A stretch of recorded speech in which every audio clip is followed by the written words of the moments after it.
Oriane, on m'entend? Ouais, on t'entend. Ok, d'accord. Puis ça va commencer, là, du coup, les nouvelles attentes. Ok, Christelle Thompson. Bonjour tout le monde. Ok, on va attendre 2 petites minutes et puis on va démarrer. Est-ce que tout le monde a pris son café? Non. Ah. Non, j'y vais. Ok. Vous avez encore 2 minutes pour aller vous faire un café si vous le souhaitez. Et après, on démarre.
Ok, bien. Merci, bonjour à tous. Merci pour votre présence donc à ce nouveau petit déjeuner table. Donc ce matin, on va passer donc 1h30 ensemble et nous allons parler de croissance externe, donc d'acquisition et quelles sont les bonnes pratiques à mettre en place pour faire en sorte que cette croissance se passe le mieux possible. Alors, pour nous accompagner ce matin, nous aurons Alexandre Armand, qui est le fondateur du cabinet Céliance. Alexandre le présentera, qui est un cabinet d'accompagnement financier et comptable, un cabinet franco-luxembourgeois que Alexandre va vous présenter. Pour ma part, donc moi je suis Marc Perrier, je suis le cofondateur de TAP France avec mon camarade Pierre Perrine qui se trouve aussi avec nous ce matin. Je vous parlerai un petit peu de TAB après que Alexandre ait fait sa présentation, mais TAB est un réseau mondial d'accompagnement des chefs d'entreprise avec une méthodologie un peu particulière puisque nous travaillons en co-développement, nous montons des boards, comme des comités de direction entre chefs d'entreprise de manière à ce que les problématiques individuelles puissent être partagées et résolues grâce à l'échange et au savoir collectif. Mais je vous dirai un petit mot de TAB tout à l'heure. Sans plus attendre, je vais laisser la parole à Alexandre pour ce sujet absolument passionnant qui est le sujet de la croissance externe. Donc Alexandre, si tu peux prendre la main, normalement ça devrait fonctionner. Par contre, il faut que tu te démutes.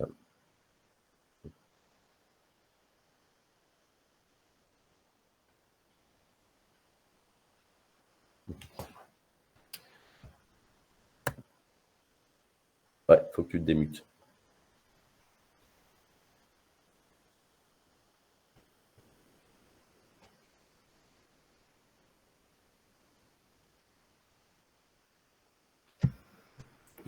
Et après, je fais comment? Et après, tu mets ton PowerPoint à l'écran. Voilà. Et tu mets-le en présentation. En mode présentation pour que... Tu le vois, tout le monde le voit, là? Ouais, mais il faut que tu le mettes en mode... Oui, oui, oui, tout à fait. Non, mais il n'y a pas de souci. C'est bon, on le voit. Ouais. Voilà. Donc, bonjour à tous. Et merci d'être présents à cette présentation. Alors, comme l'a dit Marc, moi je suis expert comptable et commissaire aux comptes. On a 2 cabinets, donc on a plusieurs cabinets, mais effectivement on est franco-luxembourgeois. Et on est aussi spécialisé dans ce qui est les opérations dites de FUSAC, fusion-acquisition, avec tout ce qui est le process d'évaluation, de recherche de financement et la partie, ce qu'on appelle les due diligence, qu'on verra, on verra effectivement tout à l'heure, j'en reparlerai. L'objectif ici, c'est pas de faire une sorte de présentation technique, parce que je peux vous abreuver de formules de calcul pour faire des évaluations, mais c'est pas votre job. Et ce n'est pas effectivement ce que vous attendez, je pense, de ce type de présentation. C'est plutôt vous donner un contexte général de ce type d'opération. Et je pense qu'il est important, et c'est ce que je vais faire ici, de revenir un peu sur les fondamentaux. C'est pourquoi on fait des opérations de croissance externe et dans quel cadre il faut bien faire attention aux bonnes pratiques. On voit trop, et nous on a trop vu des gens qui faisaient des opérations de croissance externe avec pour seul objectif de dire j'achète une boîte, elle est belle, et finalement il y a de l'EBIT ou du résultat d'exploitation, et en fonction de ça, eh bien, je vais pouvoir augmenter mes gains. Je pense que raisonner de cette façon-là est un peu léger. Quand on est chef d'entreprise, on doit se poser des questions stratégiques par rapport à ces opérations de croissance externe. On ne fait pas une opération de croissance externe pour le plaisir. On doit la faire parce qu'elle est en accord avec la stratégie du groupe, de la société ou de l'entreprise dans laquelle vous êtes. Donc il y a à peu près 4 grandes opérations stratégiques, mouvements stratégiques. Il y a ce qu'on appelle effectivement la concentration, c'est-à-dire on rachète un concurrent, on rachète quelqu'un qui fait le même métier que soi, et ça permet effectivement d'augmenter ses parts de marché. Alors il faut effectivement, vous voyez, je vous ai mis dans le tableau un petit peu les écueils et les points de vigilance qu'il faut regarder quand on fait effectivement une opération de concentration par le biais d'une croissance externe. Bien, il faut regarder, les gens voient trop, raisonnent, les chefs d'entreprise raisonnent trop en se disant, à partir du moment où j'augmente ma croissance, j'augmente mon chiffre d'affaires, je suis sûr que je vais réaliser plus de chiffres et donc je vais avoir plus de pouvoir sur le marché. C'est pas tout à fait vrai parce que vous pouvez avoir de la perdition de clients et puis surtout, pour que ça soit rentable, il ne faut pas que ça fasse 1 + 1 = 2, il faut que 1 + 1 = 3. C'est-à-dire qu'il faut effectivement que vous ayez une synergie par rapport à votre opération de croissance externe, et il faut déjà regarder si votre opération de croissance externe vous permet de faire des économies d'échelle. Donc il ne faut pas raisonner de manière, on va dire, court-termiste en disant je prends le bilan de la boîte que j'achète et puis je le colle avec le compte de résultat qui est le mien, et finalement ça fera une belle opération. Non. Si vous raisonnez comme ça, vous aurez une opération de croissance externe qui finalement ne vous apportera rien. Elle doit vous apporter un plus en termes de synergie et d'économie d'échelle. Donc ça, c'est le premier mouvement, c'est la partie effectivement concentration. Vous avez aussi une autre partie, qu'est-ce qu'on a quand on fait des opérations de FUSAC, c'est acheter ce qu'on appelle faire de la croissance, de l'intégration verticale ou horizontale.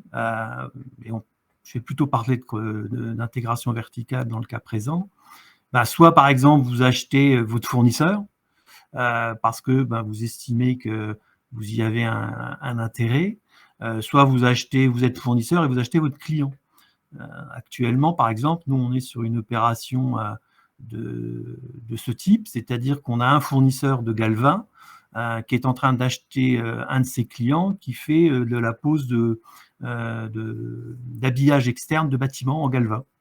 Donc, il se positionne en disant moi, je suis le fournisseur. À partir du moment où, effectivement, j'achète mon plus gros client, bien, je suis persuadé, finalement, de un petit peu maîtriser mon marché. C'est une erreur. Moi, je lui ai d'ailleurs dit que pour moi, c'était une erreur. Parce que globalement, qu'est-ce qui va se passer au bout de quelques mois, ou voire même de quelques années? Bien, il va faire des prix à son client, qui sera devenu sa filiale, et je ne suis pas persuadé que ses marges vont augmenter. Donc, un des écueils, effectivement, dans ce type d'opération d'intégration verticale, c'est qu'on a l'impression que le marché, il faut faire ce type d'opération de croissance extérieure quand le marché ne répond pas à vos attentes. Si le marché fait très bien son boulot, c'est-à-dire en termes de gestion des prix, gestion de volume, je ne vois pas pourquoi aller faire une intégration verticale. Faites une intégration verticale si vous avez des problèmes d'approvisionnement, si vous avez effectivement des problèmes parce que vous êtes sur un marché difficile, un marché de niche, ou si vous avez des problèmes de clients parce que là aussi, vous avez une problématique qui est liée à ce type de marché particulier. Si le marché correspond et répond à vos attentes, et en termes de débouchés et en termes d'approvisionnement, l'objectif d'une intégration verticale se réduit considérablement. Alors ça, c'est le deuxième mouvement, effectivement, en termes de stratégie de croissance externe et de FUSAC. Il y a le troisième grand pilier de ce type d'opération, c'est la diversification. Une des diversifications les plus connues, vous connaissez tous le groupe Disney. Le groupe Disney est très diversifié. Vous avez les films Disney, vous avez Canal, c'est pas Canal, c'est Disney+. Vous avez les hôtels, les parcs. Disney est un groupe extrêmement diversifié. Et vous pourriez vous aussi décider d'attaquer un autre marché en disant mon marché fonctionne bien, je vais essayer effectivement d'aller attaquer un nouveau marché. J'étais hier avec un client qui me dit je vais aller planter des olives au Liban parce que les olives au Liban sont à première vue ont une vertu cosmétique et c'est pour moi un avantage. Bon, alors, avant, il faisait plutôt de l'import-export et maintenant, il va faire de la plantation d'olives. Sans quoi je lui ai dit, mais c'est quoi pour vous alors, je suis désolé d'utiliser ce terme, mais vous le verrez beaucoup, c'est la willingness to pay, c'est-à-dire qu'est-ce que vous allez apporter de plus au client par rapport à ce que vous apportez aujourd'hui. C'est-à-dire que si vous n'apportez rien de plus, c'est-à-dire que si votre willingness to pay n'augmente pas, quel intérêt d'aller faire de la diversification? S'il n'y a pas de synergie avec ce que vous faites actuellement, quel intérêt d'aller faire de la diversification? Vous allez vous générer des ennuis supplémentaires sans générer de profits supplémentaires. Donc, une nouvelle fois, je ne suis pas en train de vous donner une leçon qu'il ne faut pas faire. Hein. Je dis simplement, posez-vous les bonnes questions. Si vous faites effectivement une opération de croissance externe dans le cadre de la diversification, regardez déjà s'il y a des possibilités de synergie avec vos productions actuelles, vos productions de services et vos productions industrielles, et regardez que finalement votre offre, Willingness to Pay, on pourrait dire aussi que c'est finalement l'offre, c'est finalement ce que le client est prêt à payer en plus pour vos services. On peut le définir comme cela. Qu'est-ce que vous allez apporter en plus à vos clients. Donc ça, c'est des bonnes pratiques en termes de stratégie. Et le dernier axe de diversification et de diversification de stratégie de FUSAC, c'est faire finalement une implantation à l'international pour aller chercher effectivement de nouveaux marchés ou aller chercher étendre sa zone géographique d'intervention. Alors là, vous devez vous poser la question de ce qu'on appelle le CAGE, c'est-à-dire la culture, l'administration, la géographie et l'économie, c'est-à-dire regarder que vos produits correspondent aux normes ou à la culture du pays chez qui vous allez vous implanter. Je n'ai pas d'exemple qui me vient comme ça, mais si j'ai un exemple, c'est regarder effectivement toujours McDonald's, par exemple. McDonald's a été obligé de s'adapter en France à des spécificités culinaires dans sa production. Il y a des produits que vous trouvez chez McDo en France que vous ne trouvez pas dans des McDo en Belgique, en Allemagne, tout ce que vous voulez, puisqu'ils ont été obligés de s'adapter à la spécificité culturelle française. Donc vous devez, quand vous faites de la croissance export comme ça, ou une installation à l'étranger, bien vous poser la question si vos produits, si vos offres de services correspondent à la culture du pays. Voilà, c'est important parce que si vous ne le faites pas, vous risquez de rencontrer de gros échecs. Je pense être clair sur ce. Voilà, j'ai essayé de vous définir. Alors, je ne l'ai pas inventé, ce tableau, il faut être très clair.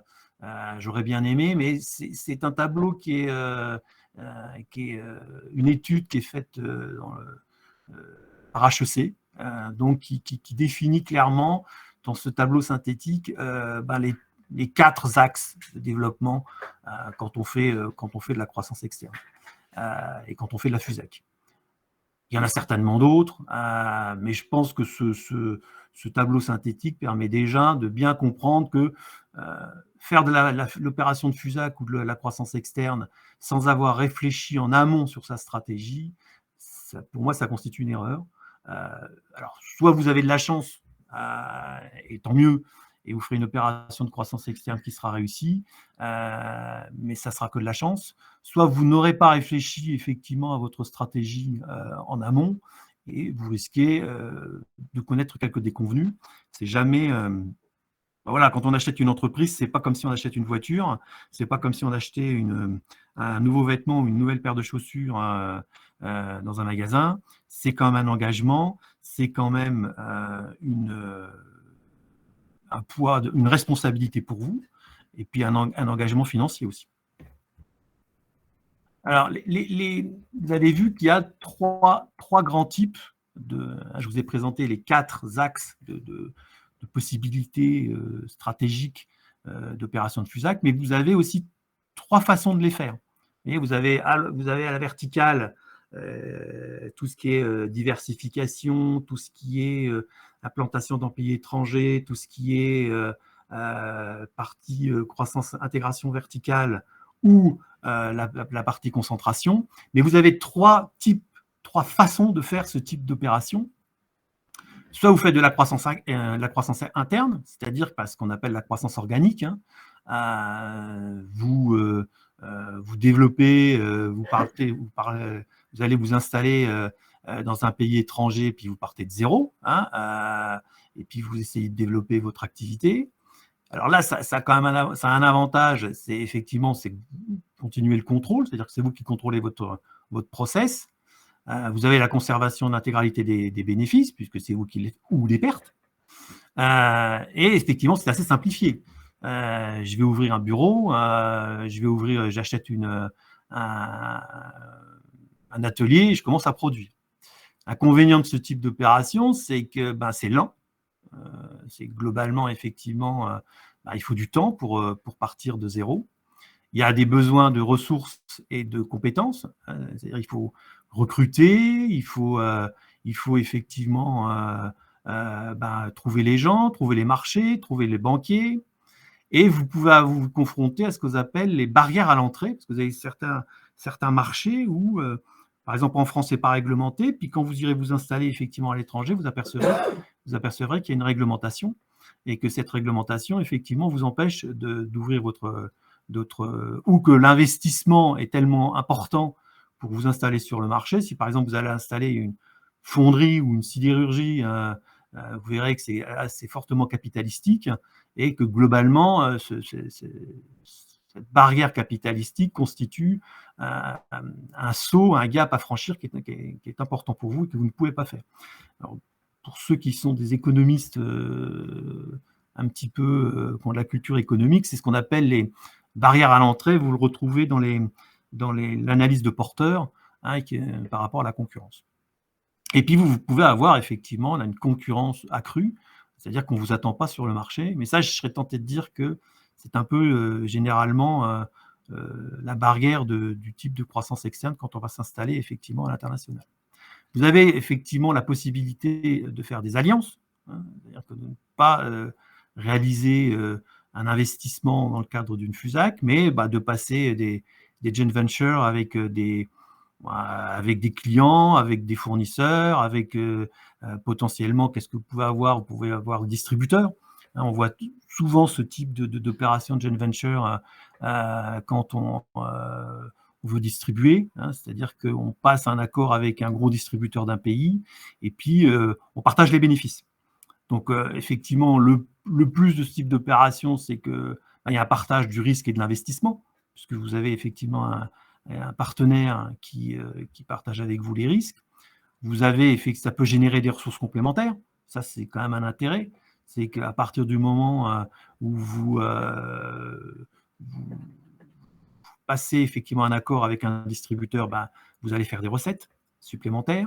Ça peut vous permettre d'avoir aussi un apprentissage de nouvelles compétences, c'est-à-dire que vous allez vous installer sur un nouveau marché, et ce marché nécessite le fait d'avoir effectivement des nouvelles compétences. Et par le biais de cette alliance, vous allez pouvoir effectivement apprendre ces compétences. Et puis, c'est une action graduelle et réversible. Le jour où ça ne va pas, vous pouvez arrêter la joint venture et dire je reviens dans mon pays ou je reviens dans mon marché initial. L'inconvénient, c'est qu'il y a le partage des bénéfices, puisque vous vous doutez bien que le partenaire avec qui vous allez vous associer, il va demander sa part effectivement dans les bénéfices que vous allez réaliser. Il y a le problème de la relation avec le partenaire. Hein. Il faut que ça soit quelque part un partenariat qui soit le plus durable. Il y a la possibilité de perte du contrôle, puisque vous devez effectivement faire le contrôle avec le partenaire partagé. Et puis, vous pouvez, vous aussi, dans le cas, il y avait l'apprentissage. Et de l'autre côté, c'est effectivement l'autre partie, c'est que c'est vous qui pouvez transférer des compétences vers le fournisseur ou le client avec qui vous bossez. On a pas mal rencontré ça, notamment avec les trains. Vous voyez, quand on veut créer une usine, c'est souvent de trains en partenariat. Vous voyez, Alstom qui avait fait ça. Et dans le marché, il y a le transfert de compétences, ce qui veut dire que finalement, quelques décennies après, vous vous retrouvez en face d'un concurrent qui est en capacité de produire les mêmes produits que vous, mais qui sont 2 ou 3 fois moins chers. Vous voyez bien le cas aujourd'hui, notamment avec la Chine, qui est en capacité de produire des trains à grande vitesse beaucoup, beaucoup moins chers que Alstom.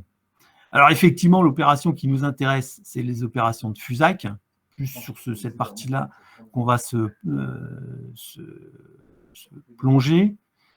Donc l'avantage effectivement de l'opération de FUSAC, c'est la rapidité. Effectivement, vous pouvez, dès que vous avez identifié votre cible, ça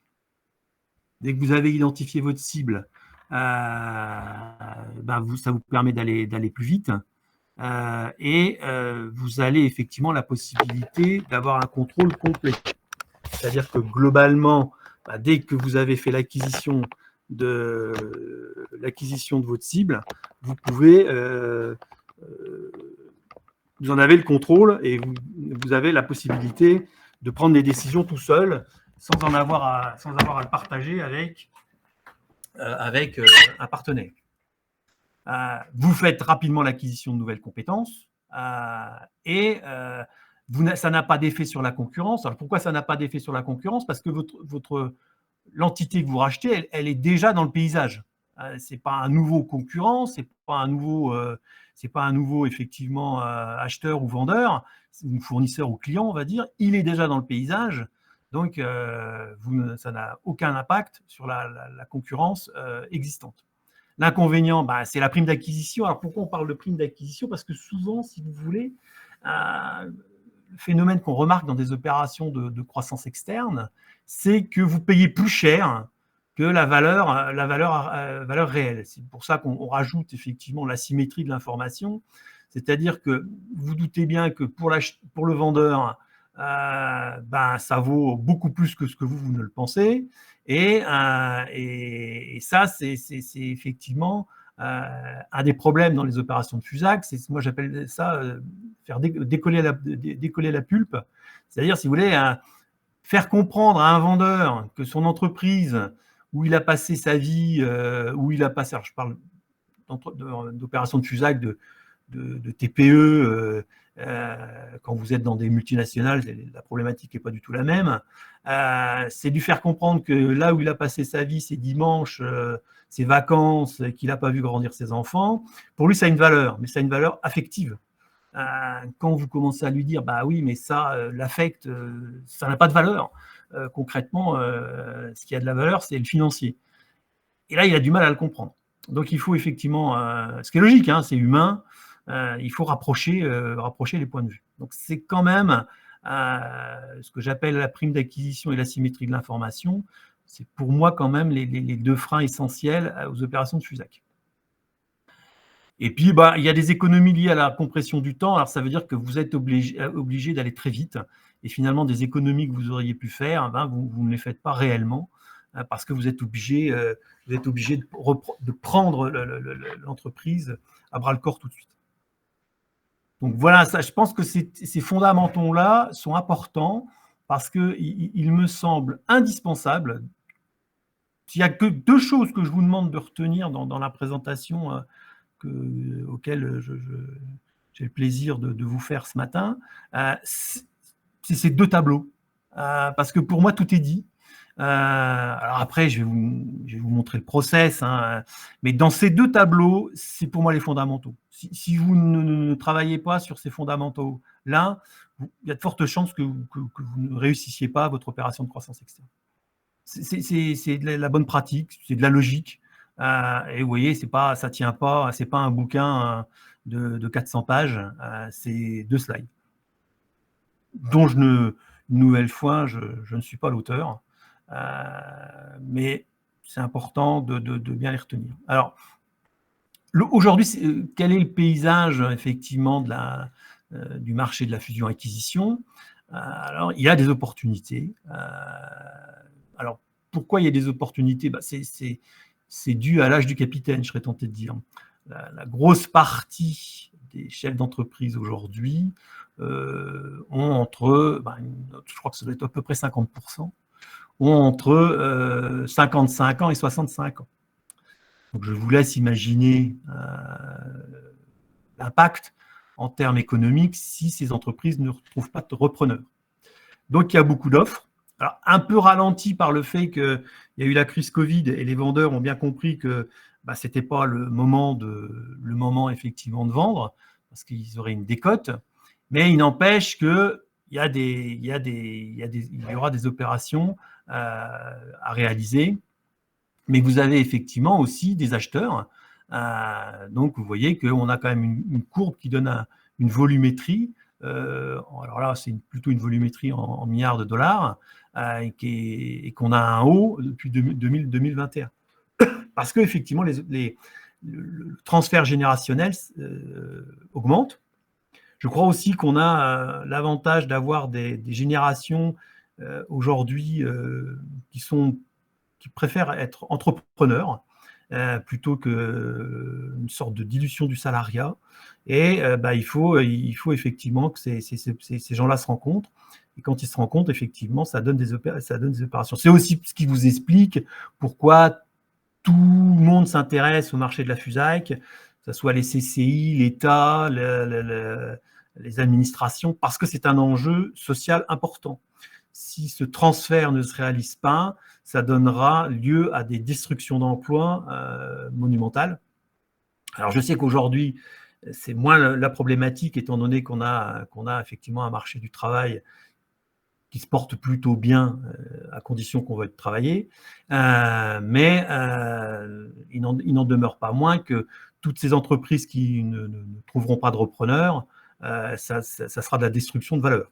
Et qui dit destruction de valeur dit perte de revenus pour la nation et perte de revenus pour les gens qui y habitent. Donc c'est un enjeu important et on a un vrai marché. Donc là, je vous donne effectivement les cessions, l'évolution des cessions au plus haut depuis 2014. Vous voyez qu'on a valeur totale des cessions annoncées d'entreprises françaises sur les 7 premières années de chaque mois. Vous voyez on a un point culminant, quasiment culminant en 2021, après une forte croissance entre 2013 et 2014. Et que les prix d'acquisition augmentent. Alors, le COEF que vous avez, grosso modo, c'est le COEF qu'on applique à l'EBIT. Alors, à l'EBITDA. Alors, l'EBITDA, pour ceux qui n'ont pas la connaissance financière, vous allez voir que c'est super simple.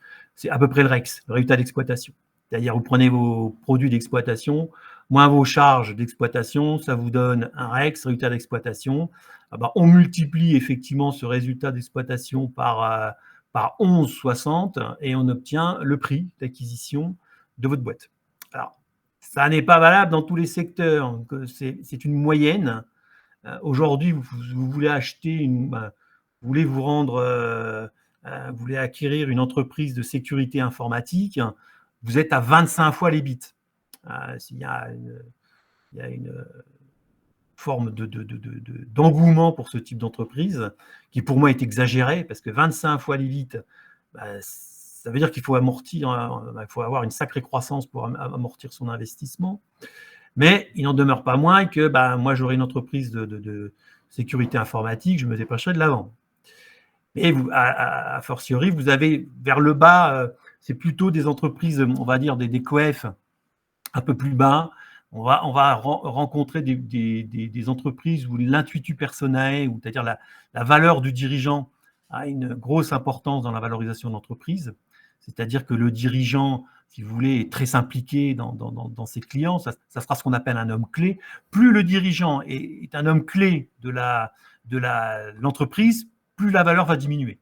Pourquoi ? Parce que si jamais, effectivement, le dirigeant s'en va, on se dit, c'est quoi l'impact sur la clientèle, l'impact sur le management de l'entreprise, l'impact, effectivement, sur les fournisseurs. Donc, c'est pour ça que les entreprises artisanales, notamment, n'ont pas de forte valeur. Parce qu'elles ne maîtrisent pas en réalité un process. Plus le process est indépendant de son dirigeant, plus votre entreprise, elle vaut cher. Plus le process est dépendant de la personnalité de votre dirigeant, moins l'entreprise vaudra cher. Ça ne veut pas dire qu'elle sera moins rentable.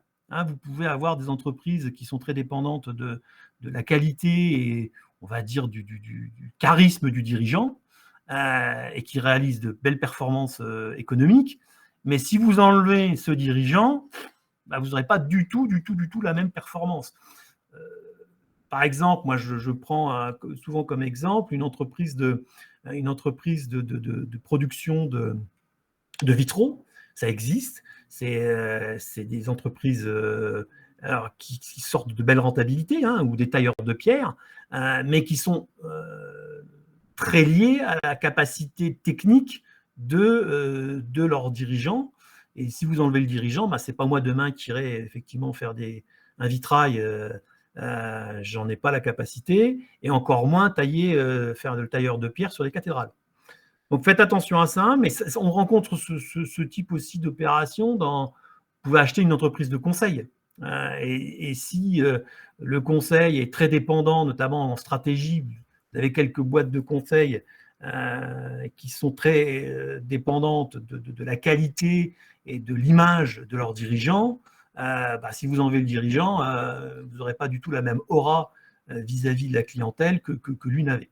Donc, il faut faire attention à ce type de concept. Mais il n'en demeure pas moins qu'on est dans une augmentation des opérations de FUSAC et dans une augmentation, parce que si vous regardez le trend depuis 2013, du prix. Donc, il y a un vrai marché, il y a une véritable appétence aujourd'hui du marché pour ce type d'opération. Il n'y a pas de questions pour l'instant? Alors, après, on rentre dans le côté plus technique. Une fois qu'on a trouvé sa Juste, cible. Alexandre, juste une petite chose. Si vous souhaitez effectivement poser des questions, donc Alexandre fait quelques petites pauses et bien sûr, à la fin, on va garder du temps pour les questions. Vous avez aussi la possibilité d'utiliser le chat. Alors, pour ceux qui ne connaissent pas forcément Google Meet, en bas, à droite, vous avez une petite icône avec une espèce de tableau, de carré avec des lignes. Voilà, ça c'est le chat. Vous appuyez dessus et vous avez tout à fait la possibilité, pendant que Alexandre présente, de poser votre question. Ou on attend la fin, il n'y a pas de souci. Voilà, donc c'est vraiment grande liberté vous est donnée.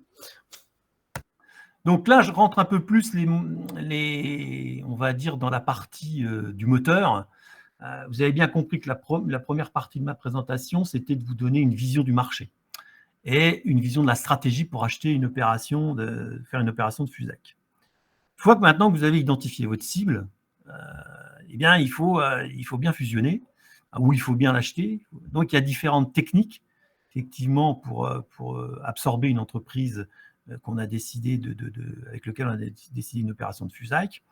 Je vais vous en présenter quelques-unes que vous rencontrez, qui représentent à peu près 90% du marché. Il y a quelques opérations de FUSAC exotiques, mais qu'on rencontre peu en France. On les rencontre plus à l'étranger, par le biais de fonds d'investissement ou par le biais d'entreprises de portage, mais ce n'est pas encore très développé en France. Alors, vous avez la première opération, qu'est-ce qu'on appelle la fusion-absorption. C'est-à-dire que, globalement, j'ai une entreprise, et l'entreprise B va absorber effectivement l'entreprise du dessous en apportant son actif et son passif. Alors, quand je dis son actif et son passif, et ça c'est quand même intéressant de souligner qu'il y a l'actif qui est inscrit au bilan, mais il y a l'actif qui n'est pas inscrit au bilan. Il y a l'actif, effectivement, vous savez tous que, peut-être pas qu'en comptabilité française, on raisonne en coût historique, c'est-à-dire que globalement, vous achetez un bien, il est inscrit au bilan à sa date d'acquisition, mais si vous ne l'avez pas acheté, purement ce qu'on appelle les fonds de commerce, ou la valeur intrinsèque incorporelle à intangible de l'entreprise, si c'est une création, ça n'est pas inscrit. Donc, vous verrez qu'il y a des méthodes, des méthodos pour donner une valeur, effectivement, à cet incorporel. Donc, quand je parle de fusionner l'actif et le passif, vous avez des actifs non valorisables, mais qui vont être valorisés au moment de la fusion-acquisition, qui vont se trouver inscrits dans le bilan de l'entreprise, effectivement, qui absorbe. Mais vous avez aussi des passifs qui vont se retrouver aussi quantifiés et qu'il faudra reprendre en charge. Typiquement, ce qu'on appelle le passif social. Si vous rachetez, par exemple, une cave de champagne, eh bien, je vous souhaite bien du plaisir. N'oubliez pas de valoriser ce qu'on appelle le capital fin de carrière, parce que quand vous travaillez dans une boîte vous êtes maître de chez dans une entreprise qui, effectivement, fait de la production de champagne, le jour où vous partez en retraite, vous touchez 18 mois de salaire. Si vous avez oublié de négocier dans votre acquisition, de dire effectivement au vendeur, attendez, je vais quand même me supporter 5 ou 6 millions d'euros de passif social, ça a quand même un impact sur le prix. Je ne vous dis pas la casse, le jour où vous allez effectivement devoir le payer. Donc faites gaffe, il y a ce type de... C'est fait pour ça aussi les due deals. L'avantage des due diligence, c'est ça, c'est de peigner l'actif et le passif de manière à regarder s'il n'y a pas des choses qui ne sont pas quantifiées et duquel vous devrez effectivement tenir compte dans votre opération financière. Alors ça, la première partie, c'est la fusion-acquisition, simple. Vous achetez les parts et pouf, vous fusionnez. Alors, quelle différence il peut y avoir avec une opération de fusion simple et une TUP, transmission universelle de patrimoine? C'est que dans la fusion-absorption, vous pouvez avoir des intérêts minoritaires. C'est-à-dire que vous avez un associé qui peut dire bah non, moi je reste, j'ai 5% du capital, ou vous avez un homme, par exemple, vous achetez une usine, le chef de production, le directeur de production à 5 ou 6% du capital. Je vous conseille de le laisser parce que ça le motivera, mais du coup, vous n'avez pas 100% du capital, vous en avez 95%. Donc là, on fait du coup une fusion-absorption. Il y a une TUP, c'est une transmission universelle de patrimoine, c'est beaucoup plus simple, parce que ça, l'avantage, si vous voulez, quand vous faites une TUP, vous avez 100% du capital, et juridiquement parlant, c'est beaucoup, beaucoup plus simple à réaliser qu'une fusion-absorption. Une fusion-absorption, vous êtes obligé de faire effectivement intervenir tout un process juridique et surtout des commissaires aux apports, que vous n'avez pas à faire intervenir dans le cadre d'une TUP. Donc voilà, ça peut être intéressant quand on réalise une opération de croissance externe, de dire je fais une TUP, comme ça me simplifie la vie. Ça, c'est donc la première partie, c'est la fusion. Vous avez ce qu'on appelle les fusions-créations. C'est-à-dire que vous achetez plusieurs sociétés et vous créez une NewCo. C'est-à-dire que vous avez une nouvelle société. C'est-à-dire que vous allez acheter la société A, ou alors la société A a décidé, et les sociétés A et B ont décidé d'acheter la société C. Et bien, tout le monde va se réunir dans une NewCo qui s'appelle D, dans lequel société A va apporter son actif et son passif, société B va apporter son actif et son passif, et ces deux sociétés ensemble vont faire l'acquisition de la société C. Donc ça a un gros avantage, ce type d'opération, c'est que ça donne tout de suite un poids économique, et puis ça permet de lever de la dette. Vous avez un effet de levier qui est plus important, parce que si les sociétés A et B, si vous voulez, elles ont un poids financier, mais ça ne se voit pas dans leur bilan, on le voit mieux en fusionnant, et dans ce cas-là, on a un effet de levier qui est plus important pour lever de la dette pour acheter la société C. Ça veut bien dire qu'à chaque effectivement typologie d'opération de croissance externe, de FUSAC, vous devez aussi vous poser des questions d'ingénierie financière. Vous pouvez pas, voilà, ça peut être intéressant de préconiser tel type de scénario pour éviter, pour vous permettre effectivement de lever la dette suffisante pour pouvoir réaliser l'opération et réaliser aussi les effets d'économie d'échelle, parce que ça, j'attache beaucoup d'importance à ça. Vous devez, quand vous faites ce type d'opération, réaliser des opérations de croissance externe, des opérations d'économie d'échelle. Alors, je suis désolé de dire ça, mais ça fait parfois, on sait ce que ça veut dire. On dit quand on fait économie d'échelle, ça veut dire que malheureusement, il y a des gens qui ne restent pas. Tout ça, ça fait partie d'une négociation. Et si vous avez un service comptable dans la société A et un autre dans la société B, vous n'allez pas en avoir deux pour le prix d'un. Alors, soit vous faites des économies d'échelle en disant je vais répartir et il y a peut-être un poste que je vais transformer vers un autre type de poste qui me permettra de faire pas des économies, mais par exemple, de réaliser des choses que je ne faisais pas avant. Typiquement, la RH que j'ai, c'est quelqu'un qui fait des payes. Sauf que quand on parle de RH aujourd'hui, ce n'est pas que faire des payes. Peut-être qu'effectivement, en fusionnant, je vais pouvoir faire muter ma RH vers vraiment de la capacité à gérer le personnel. Donc, ça vous ouvre des perspectives de développement que vous n'aviez pas avant. Mais bon, ce type de montage de fusion-création, ça permet surtout de lever de la dette. Alors après, vous avez les fusions par rapport de titres.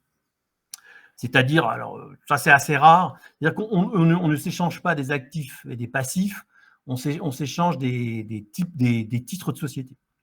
C'est-à-dire que globalement, on croise chacun ses titres, et à la fin, alors si vous voulez, si la société A apporte ses titres à la société effectivement de la société B va donner ses compléments de titres, et du coup la société A va, par échange de titres, se retrouver avec 100% du capital de la société B, et dans ce cas-là, on fait ce qu'on appelle de la réduction de capital. Parce que du coup, une société, si vous voulez, ne peut pas être propriétaire de ses propres titres, pas pendant une durée excédant 2 ans, et dans ce cas-là, on est obligé de réduire le capital, mais qui est comblé par le fait que quand on a, du coup, comme on a apporté l'actif et le passif, ça n'a pas d'impact sur votre bilan. C'est des opérations assez compliquées parce que si vous voulez, vous avez et l'apport du titre et la réduction de capital à la sortie et au passage, vous devez constater des goodwill. Ben bon, c'est pas les opérations les plus simples à réaliser, pour être très clair. Alors, vous avez effectivement la fusion avec l'apport partiel d'actifs. C'est-à-dire que vous pouvez acheter une société en disant, bah, typiquement, ces opérations d'apport partiel d'actifs, on va les rencontrer quand il y a de l'immobilier dans la société absorbée. Moi, je suis un chef d'entreprise. Je veux acheter un atelier de production, mais l'immobilier dans les murs dans lesquels ils sont ne m'intéresse pas.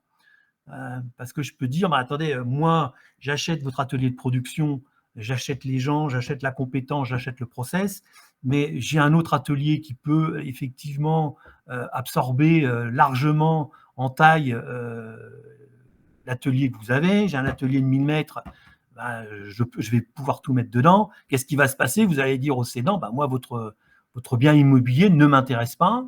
Et dans ce cas-là, le cédant peut dire, bah, pas de souci, moi, je le garde. Donc, on fera ce qu'on appelle un apport partiel d'actifs, parce que si vous voulez, on va prendre le matériel, les hommes. Alors, les hommes ne font pas partie de l'actif, vous avez bien compris que c'est le capital humain.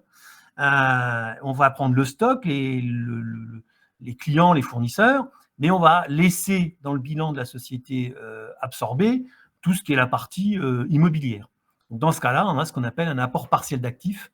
Alors, ça peut être dans ce cas-là, mais vous pouvez aussi avoir une société qui a deux activités différentes, bien distinctes, et qui vont intéresser deux acheteurs différents. Donc, chacun, effectivement, va faire un apport partiel d'actifs. B va apporter une partie de son actif à une société qui sera A, et elle pourra aussi faire un apport partiel d'actifs à une société qui sera C. L'avantage, c'est que ça permet effectivement, quand vous avez des secteurs différents, de pouvoir vendre quand même et ne pas vous retrouver avec un acheteur qui dit, mais attendez, moi, vous êtes gentil avec votre activité du second atelier, mais j'en ai rien à faire, moi, c'est pas mon métier. Bah là, ça vous permet effectivement de trouver des solutions pour pouvoir arrêter votre activité sans perdre de la valeur. Aussi, après, je vous donne un exemple effectivement d'opération qui s'est déroulée il n'y a pas longtemps, en 2021. Vous voyez, il y a Saint-Gobain qui a fait l'acquisition d'un groupe pour 2 milliards d'euros, 2,3 milliards d'euros. Ça lui a permis de devenir le leader de ce type sur le marché. Donc là, on était typiquement dans une opération de croissance verticale, de manière à pouvoir globalement acheter un fournisseur. Alors, faites attention quand même, là aussi, quand vous faites des opérations de croissance externe, il y a des risques financiers.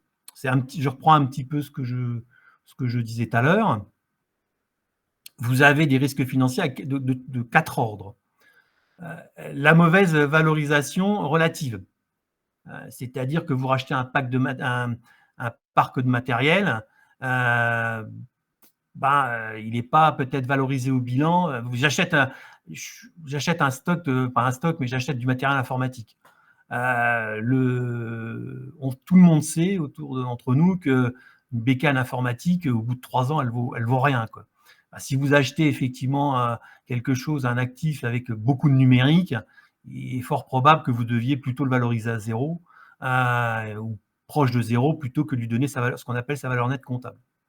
Ça peut être aussi, et là, méfiez-vous, ça peut être aussi vous achetez un bâtiment et puis vous n'êtes pas au courant que le bâtiment est pollué, ou il y a de l'amiante.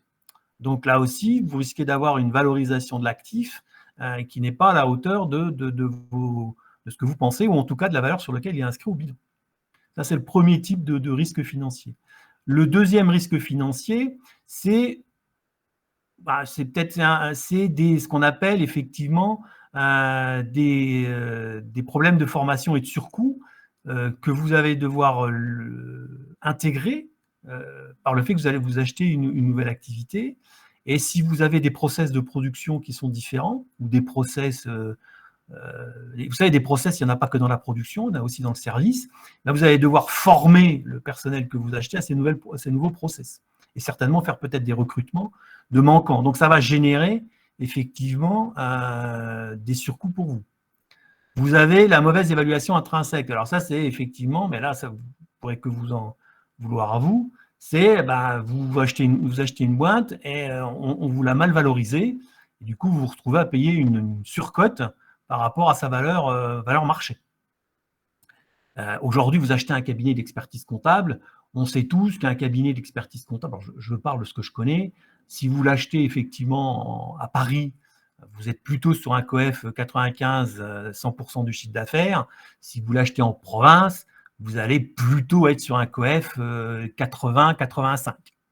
Donc, si vous achetez en province un cabinet d'expertise comptable et que vous le payez 100% du chiffre d'affaires, vous aurez de toute façon payé trop cher.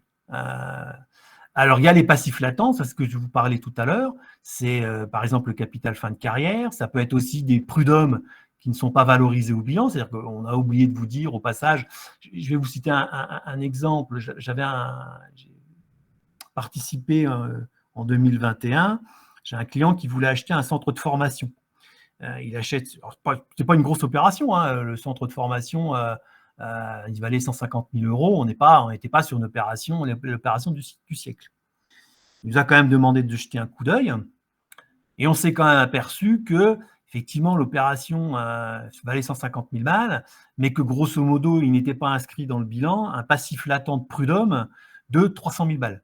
Donc j'ai dit effectivement au client, écoutez, moi vous faites ce que vous voulez, mais en ce qui me concerne, je n'achèterai pas cette entreprise. Parce que effectivement 150 000 balles, ça ne paraît pas cher. Elle avait du chiffre d'affaires, elle faisait une rentabilité, mais si demain vos prud'hommes, vous les perdez, ces 300 000 balles de passif, je serais tenté de dire qu'ils étaient, à mon sens, ils étaient plutôt bien partis pour gagner. Valeur de l'entreprise, moins 150. Donc, vous voyez, c'est quand même important de bien regarder ce type d'opération. Alors, au niveau des risques non financiers, eh bien, on a effectivement le risque stratégique, c'est-à-dire la partie, vous achetez une entreprise qui n'a pas la bonne stratégie, c'est-à-dire qui s'est lancée, ou votre stratégie à vous, dans votre opération de FUSAC, n'est pas bonne. Donc, vous êtes précipité sur une opération de FUSAC parce que vous vous êtes dit, ouais, super, j'ai gagné plein de sous, sauf que vous apercevez pas que la stratégie du groupe que vous allez constituer, elle n'est pas compatible, ou en tout cas, elle ne donnera pas les synergies suffisantes que vous en attendez. Il y a le légal et réglementaire, hein, ça c'est important aussi. Hein, vous achetez, là, le légal et les réglementaires en France, on est les champions du monde. Vous achetez une activité, puis vous n'avez pas fait gaffe que la réglementation couvrant cette activité va changer dans les années à venir et du coup vous obligeant à faire des investissements que vous n'aviez pas prévus en R&D. Le risque opérationnel, ça c'est très clair, vous achetez une entreprise et c'est très clair, et vous n'êtes pas attaché, parce que quand on achète une entreprise, on croit souvent que c'est le chef d'entreprise qui est l'homme clé. Souvent, c'est parfois pas l'homme clé. Ça peut être le chef d'atelier auquel vous n'avez pas pensé, ça peut être l'agent de maintenance qui maintient le parc machine parce qu'il est très technique, mais auquel vous n'avez pas pensé. Et puis, ça peut être ceux qui travaillaient beaucoup avec la Russie aujourd'hui. C'est un risque opérationnel. Ils n'arrivent pas. Alors, c'était difficile de l'anticiper, mais ils n'arrivent pas effectivement à s'approvisionner. Et pour moi, il y a une difficulté importante qui n'est pas assez prise en compte quand on fait une opération de stratégie, c'est l'alignement des cultures. Globalement, vous achetez une entreprise du même secteur que le vôtre, mais vous n'avez pas suffisamment regardé la culture des salariés, la culture de l'entreprise que vous achetez, et vous apercevez à la sortie qu'il n'y a absolument pas d'alignement. C'est-à-dire que les deux cultures sont tellement différentes que jamais ils ne vont s'entendre. Ça s'est vu, ça se voit souvent. Et dans ce cadre-là, alors c'est pas de mon domaine de compétence, moi je suis pas spécialiste RH, mais ne négligez pas cet aspect quand vous achetez une entreprise. quelque part, il faut regarder si le personnel, si les cultures vont évoluer pour être en phase l'une avec l'autre. Parce que si elles ne le sont pas, vous risquez effectivement de rencontrer de graves déconvenues. Et puis le ASI, c'est le système d'information. Là aussi, il faut qu'il soit compatible de manière à pouvoir réussir votre opération de FUSAC. Alors les procédures, si vous voulez, quand on veut réussir une opération de croissance externe, on fait une analyse de la position concurrentielle de l'entreprise, c'est-à-dire qu'on regarde effectivement, c'est-à-dire que contrairement à ce qu'on pense, quand moi je conseille un client pour faire une opération de croissance externe, les bilans ne m'intéressent que peu, parce que déjà le bilan c'est le passé. Donc vous pouvez effectivement valoriser une entreprise sur son passé, c'est ce qu'on appelle les valeurs comptables, les valeurs, ce qu'on appelle l'actif net réévalué. Mais en réalité, ce n'est pas ça qui va vous dire que vous réussirez. Vous achetez un avenir. Donc, soit vous faites une analyse stratégique et vous dites, bon, ok, mon opération de croissance externe va me positionner sur un marché, va me générer des économies d'échelle, va me générer une position dominante sur le marché. J'achète un process dans le green, qui va effectivement décoller dans les années à venir. Moi, j'ai acheté on est en train de travailler avec un client sur l'achat d'une plomberie industrielle. On sait que la plomberie, le marché va être porteur pendant encore 15 ans, parce que c'est 7% de progression de marché pendant 15 ans. Donc, vous voyez, on fait effectivement une approche en se disant, on va regarder le positionnement stratégique d'une entreprise et de sa concurrence. Après, on va sélectionner des cibles intéressantes dans vos zones géographiques. Vous dites, OK, moi, je vais acheter ce type d'entreprise, ce type de prisme, ce type d'activité. Et globalement, après, je vais dire, je veux acheter sur Paris, en Rhône-Alpes. Voilà. Après, vous définissez des critères plus précis vous permettant de cibler. Après, vous allez effectivement rechercher les cibles. Alors, il existe des cabinets spécialisés pour rechercher les cibles. Globalement, nous, on en fait partie. Alors, c'est du réseau. C'est du réseautage. Il n'y a pas 36 façons de... Parce que le gros inconvénient actuellement du marché de la FUSAC, c'est que certains chefs... Alors, une nouvelle fois, je ne vous parle pas des gros groupes, quoi qu'encore, des groupes cotés en bourse ou des groupes, on va dire, d'une certaine taille qui communiquent éventuellement sur leur souhait de vendre une filiale. Ça n'est pas le cas dans les TPE, PME, où on ne veut pas trop parler qu'on cherche à vendre. Donc, c'est difficile parfois d'aller chercher l'information. Donc, vous avez, à titre d'exemple, moi j'ai un client transporteur actuellement qui veut vendre, son entreprise est sympathique, il part en retraite dans 2 ans, et il me dit oui, je vends, mais surtout, il ne faut pas le dire. Je dis ça va être compliqué, parce que je dis si on ne le dit pas, ça va être compliqué de vendre votre boîte. Alors, on a des moyens de se prémunir contre ce type d'opération en disant ok, on va communiquer, mais on va communiquer de manière avec ce qu'on appelle des clauses de confidentialité, en gardant l'anonymat, mais on est bien obligé de communiquer à un moment pour dire je vends la boîte. Et là, à charge pour vous d'être au bon endroit pour trouver la cible qui vous intéresse. Alors, c'est un travail qui peut prendre un certain temps. Ça peut... Partez du principe qu'une opération de FUSAC, ça peut durer entre 12 et 18 mois. Entre le moment où vous avez identifié la cible et le moment où vous faites le closing. Pas des opérations courtes, donc il faut avoir un peu les nerfs solides. Puis on passe par les montagnes russes, ça se fait pas, le banquier va prêter, va pas prêter. Bon, voilà, ça reste effectivement des opérations pas complexes, mais longues. Complexes non si on respecte le bon process. Si effectivement vous ne le respectez pas, là vous aurez une nouvelle fois quelques déconvenus. Alors après, une fois que vous avez identifié votre cible, vous faites la valo. Donc moi je vous ai fait 2 systèmes de valo, la valeur intrinsèque et la valeur relative. Alors là, c'est technique, hein. Valeur intrinsèque, c'est la valeur, on va dire, purement comptable, avec ce qu'on appelle la réévaluation des actifs nets, du type, je sais pas, j'ai un bâtiment qui est inscrit au bilan pour 500 000 balles. En réalité, je l'ai fait expertiser, il en vaut 1 million. Ça arrive, hein. Vous avez des boîtes qui sont propriétaires d'actifs immobiliers depuis des décennies et des décennies et qui les ont amortis. Et la valeur intrinsèque du bien est plus importante qu'elle ne le pense. Après, la vraie question que vous devez vous poser, c'est de dire, est-ce que j'ai, moi, envie d'acheter un immeuble?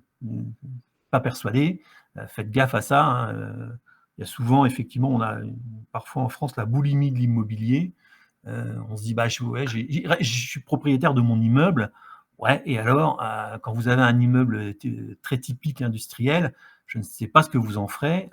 Moi, si vous voulez, je vous invite à aller visiter des départements des régions comme la Lorraine. Vous verrez ce qu'on appelle dont je suis originaire, des cathédrales industrielles désertes. Vous avez des actifs immobiliers qui valent des fortunes et personne n'achète parce que vous n'en faites rien. Donc voilà. Mais par contre, effectivement, on valorise dans les bilans. Et puis la valeur relative, c'est des valeurs qui sont appuyées sur des méthodes prospectives. Alors, vous en avez de 2 types. Vous avez ce qu'on appelle le discounting cash flow, c'est-à-dire que vous faites une valorisation actualisée des flux futurs de trésor. C'est-à-dire vous dites, globalement, mon entreprise va générer, d'après mon modèle, tant de cash par an. On raisonne souvent sur une durée de 5 ans. Alors, sauf si vous avez un modèle très, très stable, vous pouvez aller plus loin. Et puis, vous allez actualiser, effectivement, ces flux de trésorerie en disant, bah voilà, ça me donne la valeur du fonds de la boîte. Alors, auquel on rajoute la trésor. Hein, les gens ont tendance, ce qu'on appelle l'endettement net. Les gens ont tendance à dire, je fais une valeur intrinsèque de l'entreprise ou une valeur relative de l'entreprise. Quid de la trésor de l'entreprise, quid de son endettement? Eh bien, quand vous faites une valo, tenir compte effectivement de la valeur de la boîte, mais déduire ses dettes, si vous les reprenez, si vous rachetez les parts, vous rachetez et l'actif et le passif. Si elle a de la trésor, vous rachetez les parts, vous rachetez l'actif et le passif. Là, je fais une distinction peut-être importante que je vous précise. Vous avez 2 types. On a vu les opérations de FUSAC, de fusion-absorption, ce genre de choses. C'est dans le cas où on achète plutôt ce qu'on rencontre, nous, aujourd'hui, des parts de société, des titres. Donc, on reprend bien l'actif de la boîte et on supporte son passif. On peut aussi acheter le fonds de commerce. Dans ce cas-là, quand on achète le fonds de commerce, on ne reprend pas intégralement l'actif et on ne supporte pas le passif, sauf le passif social. Parce que du coup, qu'est-ce qu'on fait? On rachète les moyens de production, on rachète la clientèle, on rachète le personnel, on rachète un savoir-faire, et dans ce cas-là, si vous voulez, vous ne reprenez pas le passif de la boîte. Donc, ce sont 2 distinctions différentes. L'achat du fonds de commerce se voit plutôt aujourd'hui dans les opérations effectivement artisanales, commerce avec pas de porte, dans le domaine, que dès qu'on touche le domaine de la PMI, PME, on voit plutôt des modèles d'achat de titres. Donc, pour en revenir effectivement au process, vous avez effectivement la partie de la valeur de l'entreprise. Après, vous avez la détermination du prix. Alors, le prix, c'est soit l'offre et de la. Si plus vous êtes nombreux à acheter la boîte, plus elle va valoir. Hein. Après, il ne faut pas surcoter la boîte. Et puis, vous avez effectivement la possibilité de vous faire accompagner ou de regarder ce qui se pratique sur les marchés. Il y a ce qu'on appelle aujourd'hui des valeurs comparables. On sait que dans tel secteur de marché, les entreprises se négocient plutôt aux alentours de tel coefficient du chiffre d'affaires. Alors, les coefficients de chiffre d'affaires, c'est quand même, pour moi, dangereux, mais des coefficients multiplicateurs d'EBIT ou de REX, c'est plutôt ce qu'on voit aujourd'hui. Et les 2 méthodes les 3 méthodes qui se dégagent aujourd'hui, c'est les comparables, c'est-à-dire qu'on va regarder les comparables du secteur d'activité. Alors, il existe des bases, des bases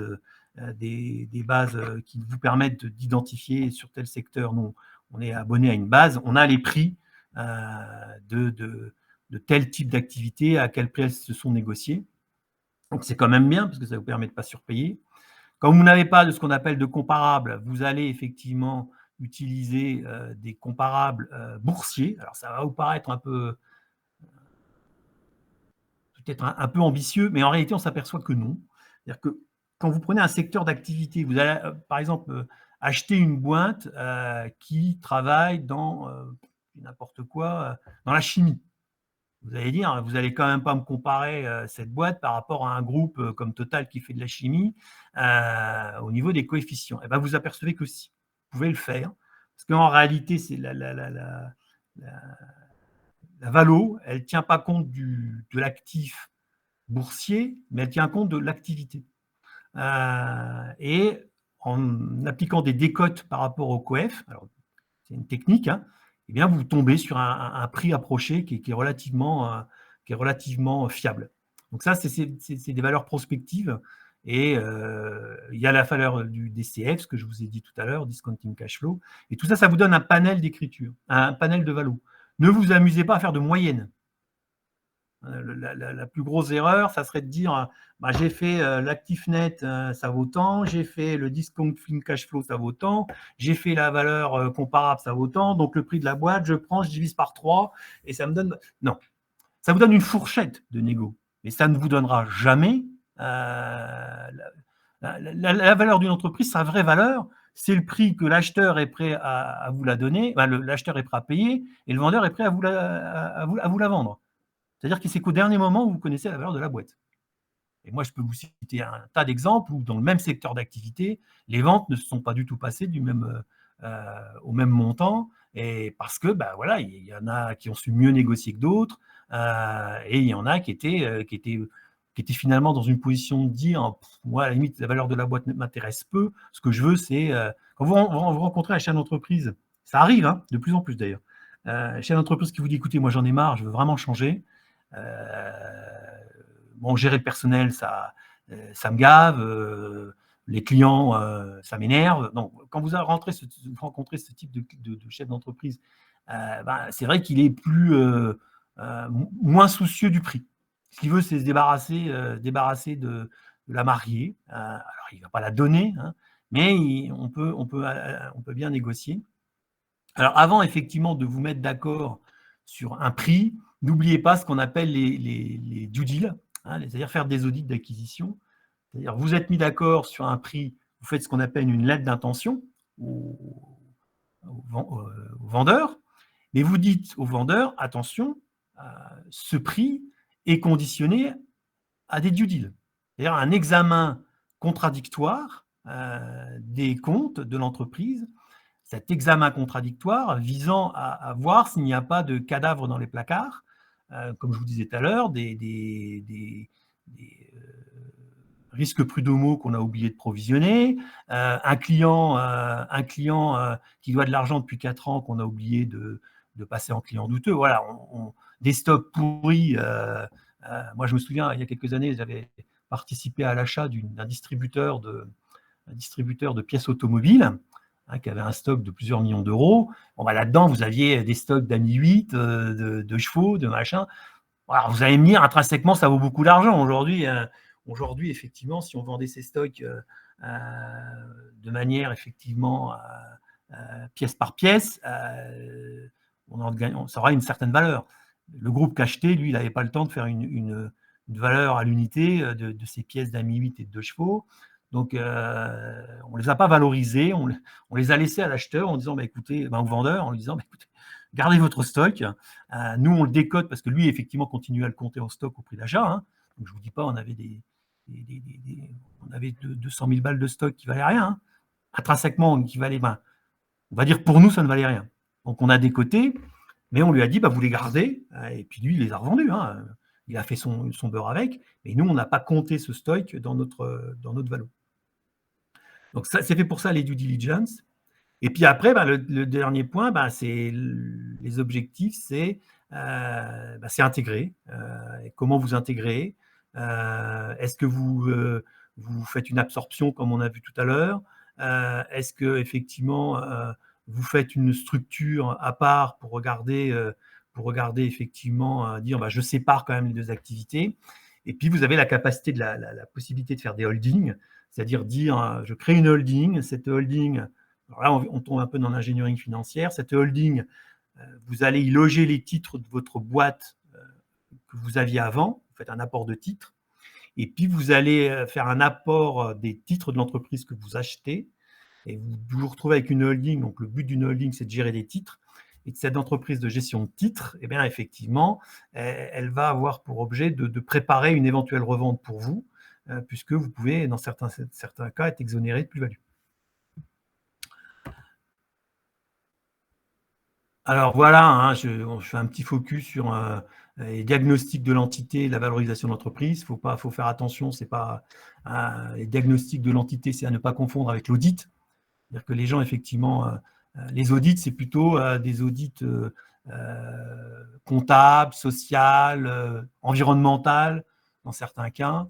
Alors que quand vous faites un diagnostic de l'entreprise, c'est plutôt un diagnostic stratégique. Donc, ne pas confondre. Si j'ai fait une audit, donc j'ai fait un diagnostic. Non. Vous avez fait une audit, vous avez simplement balayé et peigné les actifs et les passifs pour voir s'il n'y avait pas de cadavre, mais vous n'avez pas fait un diagnostic. Pour moi, le diagnostic, c'est vraiment rentrer dans le cœur du business. Et vous avez la valorisation d'entreprise, hein, ça n'a rien à voir avec le diagnostic. La valo, il y a des méthodes. Le diagnostic, il y a plus de sensibilité et d'approche, on va dire, impersonnelle, enfin, pas impersonnelle, mais en tout cas plus théorique. La valo, c'est des méthodos, hein, c'est très mathématique, c'est très cartésien. Alors, évaluation, définition des périmètres d'audit. Je vous conseille, quand vous ferez des audits, de bien définir avec votre... Ça, c'est important, hein, de bien définir avec l'auditeur, celui qui va réaliser l'opération, ses domaines d'intervention.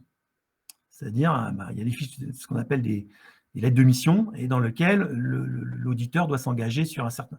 C'est une obligation de moyens, ça peut rarement être une obligation de résultat, mais au moins, il doit justifier les moyens qu'il va y mettre. C'est-à-dire, est-ce qu'il a peigné le risque fiscal, le risque juridique, social, organisationnel. Alors, attention, on voit souvent dans ce type d'opération des clients qui disent c'est mon expert comptable qui va faire ça. Ouais. Alors, j'ai beau être expert comptable, très sincèrement, je ne me prétends pas être un expert en organisation. Titre juste d'anecdote, je suis en train de suivre un cours à HEC pour être certifié en stratégie. Je peux vous assurer que j'ai fait une partie d'organisation. Bon, c'est pas ma tasse de thé. Hein. J'ai pas la formation. Voilà, c'est un process, c'est une méthode, c'est de l'expérience. Donc voilà, ne donnez pas effectivement à votre expert comptable la capacité de dire tu vas me faire tout. Alors vous allez dire ça fait pas cher, il va vous faire un prix, sauf qu'il risque certainement de se louper sur un certain nombre de domaines. Ce sont des compétences différentes. Et il doit faire un rapport. Ça, c'est important. Est-ce qu'on peut passer peut-être aux questions, Alexandre? Moi, j'avais fini. Ok, justement, ça tombe bien. Je crois qu'il y avait Pierre qui voulait poser une question, il me semble. Merci Alexandre, j'ai pris 2 ou 3 notes. Quelques mots de ta part sur la triptyque ou la problématique garantie de passif, complément de prix. Quand il y a un peu de tension sur la valo, c'est les termes qu'on entend souvent mentionner, avantages, inconvénients des deux, ça s'utilise pas. C'est perçu comme étant trop rugueux, notamment la garantie de passif. Ah, Alexandre est parti. Il ne voulait plus de questions. Alexandre est là? Non, je pense qu'en coupant les slides, Alexandre est parti. Il va revenir. Alors, le temps qu'Alexandre revienne, qui est-ce qui... vous pouvez allumer vous pouvez démuter vos micros. Qui est-ce qui avait d'autres questions à poser? Peut-être Christelle, je vois qu'il y a une question. Oui, moi j'en ai plusieurs, oui. D'accord. Et qui d'autre souhaite poser une question? Dans Gilles, Hicham, Milena, Rachid, est-ce que vous avez des... D'abord, est-ce que vous avez trouvé que la présentation d'Alexandre était claire? Oui, absolument, oui. Oui. J'essaie de retrouver notre camarade. Ok, peut-être pendant qu'Alexandre nous rejoint, alors je vais dire un tout petit mot effectivement sur Tab, à moins que… C'est déconnecté, je suis en train de… Ouais, tu t'es déconnecté, ouais. Voilà, Alexandre revient. Je vous dirai un tout petit mot sur Tab pour ceux qui ne connaissent pas. Alors, bien évidemment, vous aurez, je pense, on va demander à Alexandre, mais on a des questions, Alexandre, et là, tout le monde demande s'il y a possibilité d'avoir toute ou partie, en tout cas, de la présentation. Tu es en mute. Moi, je peux faire passer la présentation, il n'y a pas de problème. D'accord, ok, parfait. Donc, Pierre avait une question sur la garantie de passif. Le tandem, Alexandre, merci, c'est le tandem garantie de passif, complément de prix, quand il y a un peu de tension sur ou des doutes. Ouais, alors c'est pas trop là. Bah, toi, tu parles de ce qu'on appelle une clause d'earn-out. Alors la clause d'earn-out, effectivement, elle vise à définir un complément de prix. Pour moi, la gap et l'earn-out, c'est pas la même chose. La gap, c'est une gestion, c'est une mise en œuvre d'une garantie en disant, vous n'avez pas, on pense qu'on a balayé, on a fait l'audit, on pense qu'il n'y a pas de passif et d'actifs, on va dire d'actifs à déprécier. Cependant, on vous demande de nous donner une garantie. Donc souvent, ces garanties sont capées, c'est-à-dire que tu as une franchise et tu as un mini et un maxi. Elles sont effectivement limitées dans le temps, souvent c'est 3 ans, et elles sont effectivement limitées dans le domaine. C'est-à-dire c'est souvent fiscal, social, fiscal et social. Ça peut être d'autres domaines si tu es dans un domaine technique. Et il est important d'avoir une garantie financière pour garantir la gap. Parce que si ton gars, ton vendeur, il se barre dans les îles, tu iras toujours le rechercher pour qu'il paye sa gap. Donc, il ne le fera pas. Donc, souvent, on consigne 10% du prix de vente. Merci Alexandre.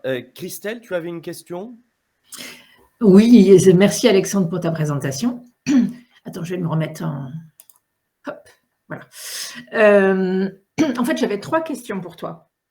Est-ce que d'une part, tu peux nous rappeler les exigences en matière de confidentialité? C'est-à-dire que pendant une opération de rachat, d'acquisition, on ne peut pas parler à un certain nombre de personnes dans l'entreprise, etc., ce qui réduit la possibilité de conduire des audits. Donc, est-ce que tu peux juste nous rappeler jusqu'où, jusqu'à quand la confidentialité est de mise? Ça, c'est la première question. Ça, c'est plutôt de la… je te dirais que c'est plutôt de la pratique. Il est clair que le vendeur, c'est un peu logique, tant qu'il n'a pas conclu sa LOI ou une promesse de vente, il va pas vouloir effectivement que tu vois le personnel. Alors, sachez quand même que la loi impose le vendeur de prévenir les clients, de prévenir ses salariés. Hein. Il y a un délai de prévention 2 mois obligatoire avant la cession, puisque ce délai, effectivement, garantit aux salariés la possibilité de dire nous, ça nous intéresse d'acheter. D'accord. Il y a au moins ces 2 mois qui sont prévus par la loi. Donc, ça veut dire qu'à un moment, de toute façon, ils seront obligés d'en parler à ses salariés. Et je n'ai pas besoin de vous faire un dessin. Dès que les salariés sont au courant, tout le monde est au courant. Et c'est 2 mois avant quoi? Avant la session. D'accord. Alors, comme il reste finalement assez peu de temps et je voudrais garder quelques minutes pour vous parler de Tab, est-ce que quelqu'un d'autre a envie de poser une question ou est-ce que au niveau des questions, on reprendra les deux questions de Christelle en off et puis Alexandre et Christelle, vous connaissez déjà, donc bien sûr, vous avez la possibilité moi, je connais pas Christelle, d'échanger. Ok, moi je vais vous dire, pour ceux qui ne connaissent pas Tab, je vais vous dire un tout petit mot effectivement sur Tab, sur ce que nous faisons.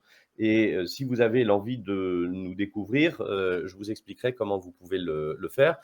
Et pour ça, je vais vous partager une petite vidéo, ce qui est beaucoup plus intéressant qu'un grand discours, et qui va vous expliquer ce que nous faisons et ce que nous proposons chez TAB.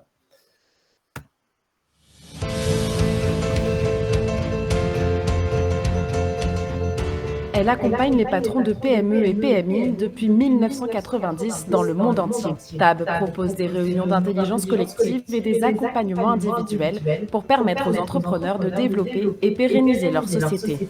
Dans un contexte de crise, de nouvelles questions se posent et les entreprises doivent s'adapter au plus vite. Nous les aidons à réfléchir sur le sens et sur la transformation. C'est vraiment notre job, notre ADN, j'allais dire, et ça l'a été depuis le début. C'est une des raisons pour lesquelles nous avons souhaité monter TAB en France. C'est vraiment pour travailler en amont sur la transformation des entrepreneurs, de leurs entreprises et donc forcément des activités dans un monde qui, de toute façon, on le sait, sera en permanence en mutation et en transformation. Il y a 4 questions qui sont posées aujourd'hui. Toi, Sarah, toi, Sydney, Bogdan et Anne. Et pour que chaque entreprise puisse s'adapter à ce monde en perpétuelle évolution, TAB organise ce qu'elle appelle des boards, des réunions mensuelles avec 6 à 9 entrepreneurs, avec un objectif, répondre à des questions précises que l'on se pose à travers le partage d'expériences. Sydney dirige une école d'agents de joueurs de football. Aujourd'hui, il est à la recherche de conseils pour optimiser sa plateforme de e-learning. Comme tous les chefs d'entreprise quasiment, on a la tête dans le guidon, on est omnibulé par la réussite de cette dernière et donc parfois on a la vision qui est un peu masquée, floutée, etc. Donc c'est vrai d'avoir le recul de nos camarades, c'est vraiment très intéressant. Moi ce que je constate dans mon environnement, c'est que digital, ça veut tout dire et rien dire pour les gens avec qui je parle. Sortir du cadre strict de son entreprise pour y voir plus clair, envisager de nouvelles solutions grâce au co-développement, c'est avec ces outils que TAB permet aux entreprises de se transformer. Chacun arrive avec ses problématiques individuelles issues de son propre secteur d'activité. Et c'est par l'échange entre pairs qu'il trouve des réponses. TAB, ça m'apporte un réseau d'autres chefs d'entreprise qui sont hyper différents de moi et donc qui ont des compétences, qui ont des états d'esprit, qui ont des expériences aussi plus poussées et différentes sur certains sujets. Donc je peux m'inspirer d'eux. Et le mot-clé de ces boards, c'est la transparence. Ici, on se dit tout en toute bienveillance et en toute honnêteté. Bogdan, depuis la Roumanie, cherche quelqu'un pour le remplacer le jour où il partira de la direction de son entreprise. C'est important pour moi parce que je ne veux pas laisser la boîte en détresse. Je veux que le projet Fitech Plus continue à grandir. Les propositions fusent entre entrepreneurs, favoriser un remplacement en interne, prendre le temps de réfléchir et accepter de ne pas tout contrôler. Être indispensable, ça veut dire tout contrôler. Ça veut dire que tout passe par toi, ce qui est quand même assez flippant. L'intérêt d'un board comme TAB, c'est qu'on partage vraiment les mêmes problématiques sans conflit d'intérêt, y compris un conflit d'intérêt d'ordre affectif. C'est-à-dire que les sujets sont posés de façon très objective. Ce qui est formidable et ce que les gens viennent chercher finalement chez TAB, c'est ce que nous appelons, nous, la sanctuarisation des boards, c'est-à-dire que l'on crée un univers qui est parfaitement bienveillant, où chaque entrepreneur se sent en sécurité, ce qui fait qu'il peut partager toutes les problématiques auxquelles il est confronté. C'est souvent d'ailleurs des problématiques qu'il n'ose pas partager dans sa vraie vie d'entrepreneur. Tous les entrepreneurs sont les bienvenus et notamment en période d'incertitude ou de crise au travers du programme Board Solidaire. TAB est partenaire de l'association HUP afin d'accompagner gratuitement les patrons en situation de fragilité, de handicap ou qui n'auraient pas les moyens de financer ce programme.